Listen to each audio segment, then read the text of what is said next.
জিজ্ঞাসাবাদের জন্য আটক করে এবার ঢাকা মহানগর গোয়েন্দা ডিবি পুলিশের কার্যালয়ে নেওয়া হয়েছে অভিনেত্রী সোহানা সাবাকে। বৃহস্পতিবার 7ই ফেব্রুয়ারি মধ্যরাতে বিষয়টি নিশ্চিত করেছেন ডিএমপির মিডিয়া অ্যান্ড পাবলিক রিলেশনস বিভাগের উপ police commissioner Mohammad Talebur Rahman.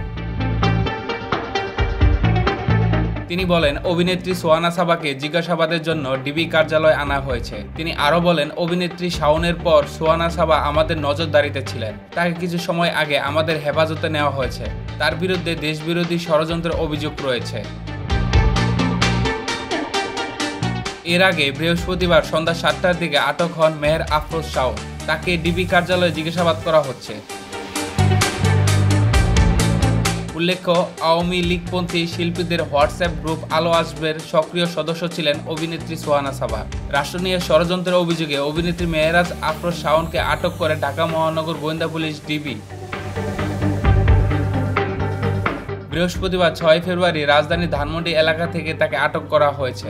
Dhaka metropolitan পুলিশের ডিএমপি অতিরিক্ত কমিশনার ডিবি রেজাউল করিম মল্লিক এই তথ্য নিশ্চিত করেছেন। তিনি জানান, রাষ্ট্রীয় ষড়যন্ত্রের অভিযোগে রাজধানীর ধানমন্ডি এলাকা থেকে আটক করার পর তাকে ডিবি কার্যালয়ে নেওয়া হয়েছে।